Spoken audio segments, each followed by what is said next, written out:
নমস্কার বন্ধুরা, আমি অনামিকার লাইফস্টাইলে আপনাদের অনেক অনেক স্বাগত।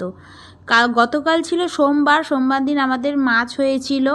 মাছের মাথাটা ভেজে নিচ্ছি কারণ শাক চচ্চড়ি করবো বলে। আর এই যে পালং শাক, এটা হচ্ছে আমাদের গাছের পালং শাক আর বাঁধাকপি একসঙ্গে মিশিয়ে মাছের মাথা দিয়ে ঘন্ট করেছিলাম, যেটা খেতে হয়েছিল দুর্দান্ত, আরও টেস্ট হয়েছিল কারণ ঘরোয়া শাক তো, সেই জন্য। শাক চচ্চড়ি খেতে আমার তো খুব ভালো লাগে, এই সময় শেষের দিকে আরও বেশি ভালো লাগে।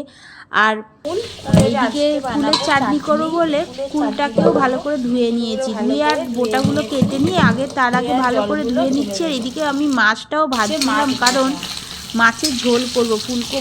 ফুলকপিটা হচ্ছে আমাদের গাছের, ফুলকপি দিয়ে মাছের ঝোলটা এত সুস্বাদু হয়েছিল, পুরো টাটকা মাছ, আবার সবজিটাও টাটকা।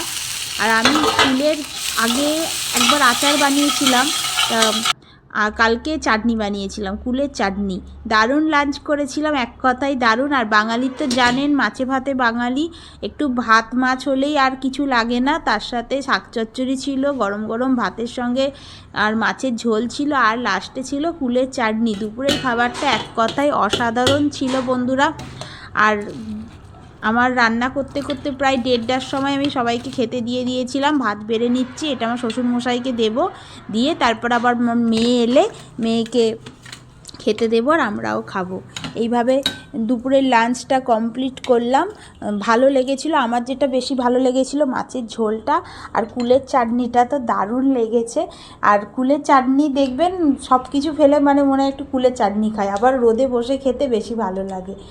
আর এইদিকে ঘুগনি আর আলু সিদ্ধ করে নিচ্ছি কারণ রাতের ডিনারের জন্য। রাতের ডিনারটাও কিন্তু ভালো হয়েছিল। আপনাদের পুরো ভিডিওটা কেমন লাগলো জানাবেন। আমার এই ডেলি ব্লগ মানে রান্নাবান্না নিয়ে হচ্ছে আমার ডেলি ব্লগ, কেমন হয়েছে ভিডিওটা অবশ্যই জানাবেন। ধন্যবাদ।